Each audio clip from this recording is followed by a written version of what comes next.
બધી બહુ જુદી. પણ ગુજરાત એવું આપણું રાજ્ય છે કે જ્યાં તહેવારો ખૂબ જ ખુશીથી ઉલ્લાસથી ઉજવે છે, ઉત્સાહભેર એને માણે છે આપણી પબ્લિક. એટલે બહુ મોટી વસ્તુ છે.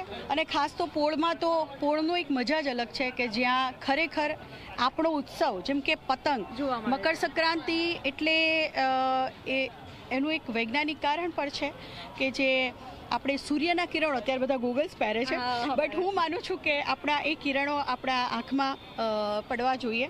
એનું આમ ખાસ મહત્ત્વ એટલા માટે છે. સૂર્યની ઉપાસના.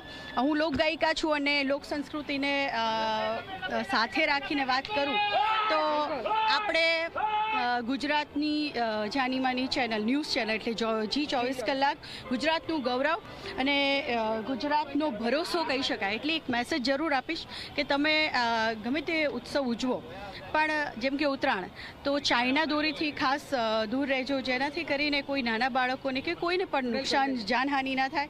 એ ખાસ મેસેજ આપીશ.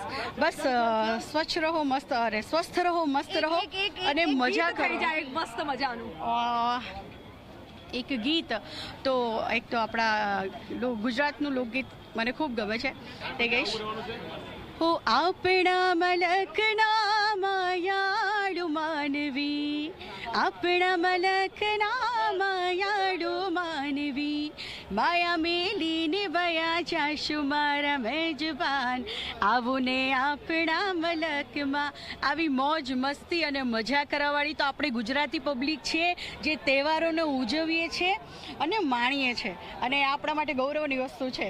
બિલકુલ બિલકુલ. Thank you very much. પણ ના, ખાસ એક મેસેજ શું આપવા માંગશો લોકોને? કારણ કે અત્યારે ઘણા પતંગની દોરીથી ગળું કપાતું હોય છે અને પક્ષીઓને પણ જાનહાનિ ના થાય, પ્લીઝ એનું ધ્યાન રાખજો. અને કદાચ તમને કોઈ પક્ષી ઘાયલ થયેલું મળે તો એને સારવાર માટે એને વ્યવસ્થિત જગ્યાએ લઈ જજો, એની સારવાર થાય. અને ચાઇના દોરી પ્લીઝ એને એક્સેપ્ટ ના કરતા, એનાથી દૂર રહેજો, સાવચેત રહેજો અને મજા કરો બસ. બિલકુલ બિલકુલ. તો મજા કરજો અને અત્યારે પબ્લિક મજા